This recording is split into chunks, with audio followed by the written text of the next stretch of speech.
नमस्कार मित्रांनो, स्वागत आहे तुमचं आपलं मराठी नेट के पी चॅनलमध्ये। तर मित्रांनो, आज आपण पाहणार आहे की धर्मादाय आयुक्तमध्ये जी भरती निघालेली होती त्याची आता लास्ट डेट अपडेट झाली आहे। ती आता किती अपडेट झाली या ठिकाणी आपण पाहणार आहे। आणि धर्मादाय फॉर्म भरताना तुम्हाला ज्या क्युरी येत होत्या, जे प्रॉब्लेम येत होते ते आपण या ठिकाणी आता पाहणार आहोत। तर सर्वप्रथम पाहू की आपण डेट किती तारखेपर्यंत वाढलेली आहे। तरी धर्मादाय फॉर्म भरायची ऑफिशियल वेबसाईट आहे। तर या वेबसाईटवर तुम्ही पाहू शकता फॉर्म भरायची तारीख ही ऑनलाईन तारीख सुरू झालेली 11 सप्टेंबर रोजी आणि फॉर्म भरायची मागची तारीख होती 3 ऑक्टोबर। तर आता फॉर्मची वाढून तारीख झालेली आहे 6 ऑक्टोबर 2025 रोजी संध्याकाळी रात्री 12पर्यंत हे फॉर्म भरू शकता तुम्ही।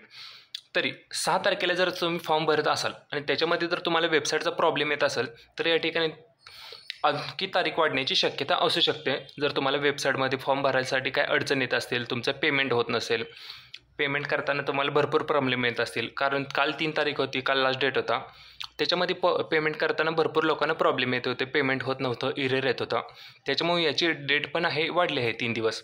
तर 6 तारखेला जर तुम्ही फॉर्म भरत असेल त्यावेळी जर तुम्हाला हा असा प्रॉब्लेम येत असेल तर त्यावेळी पण तारीख वाढण्याची शक्यता आहे। तसे सांगण्याप्रती तुम्ही 6 तारीखला डेट आहे म्हणून 6 तारखेला फॉर्म भरू नका, त्याच्या आधीच तुम्ही फॉर्म भरून या ठिकाणी सबमिट करून घ्या, कारण लास्ट दिवशी प्रॉब्लेम हा असू शकतो। जर जास्त प्रॉब्लेम असेल तर तारीख वाढण्याची शक्यता अजून असू शकते। आणि याच्यामध्ये भरपूर लोकांना या ठिकाणी प्रॉब्लेम येत होते की असे सेल्फी फोटो अपलोड होत नाही तर काय करायचं। तर या ठिकाणी तुम्ही सेल्फी फोटो अपलोड करण्यासाठी तुम्ही मोबाईलवर लॉग इन करत असाल तर मोबाईलवर लॉग इन करताना तुम्ही सेल्फी फोटो हा घेताना तिथं कॅप्चर फोटोवर क्लिक करायचं आहे। कॅप्चर फोटोवर क्लिक केल्यानंतर तुम्हाला मोबाईल हा आडवा करायचा आहे। मोबाईल आडवा केल्यानंतर तुम्हाला त्या ठिकाणी सेल्फी काढून घ्यायची आहे। मोबाईल आडवा केल्यानंतर तिथे तुमची सेल्फी निघणार आहे, त्याच्यानंतर ते सेव्ह होईल।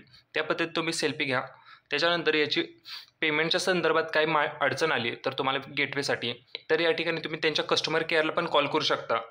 कस्टमर केअर नंबर या ठिकाणी तुम्ही पाहू शकता, इथं टेक्निशियन हेल्पलाईन नंबर वगैरे दिले आहेत, हेल्पलाईन नंबर, नॉन टेक्निशियन। तर या ठिकाणी तुम्ही या 2-3 नंबर दिले आहेत, त्यांच्या कोणत्या पण नंबरला तुम्ही कॉल करा, म्हणजे जास्त माहिती तुम्हाला या ठिकाणी त्यांच्याकडून अपडेट होईल।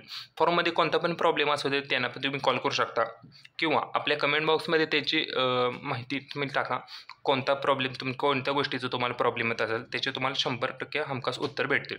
तसेच याचे फॉर्म भरून झाले तर याच्यानंतर याचे ऑनलाईन अर्ज किती आले आहेत, याचे हॉल तिकीट कसे डाउनलोड करायचे, याची एक्झाम कधी असणार, या गोष्टी जर जाणून घ्यायच्या असेल तर त्यासाठी आत्ताच आपल्या चॅनलला सबस्क्राईब करून ठेवा, कारण वेळोवेळी ती माहिती आपल्या चॅनलवर अपडेट होत राहते। हा व्हिडिओ आवडला असेल तर व्हिडिओ लाईक करा आणि तुमच्या मित्रमैत्रिणींसोबत हा व्हिडिओ शेअर करा। जय हिंद, जय महाराष्ट्र।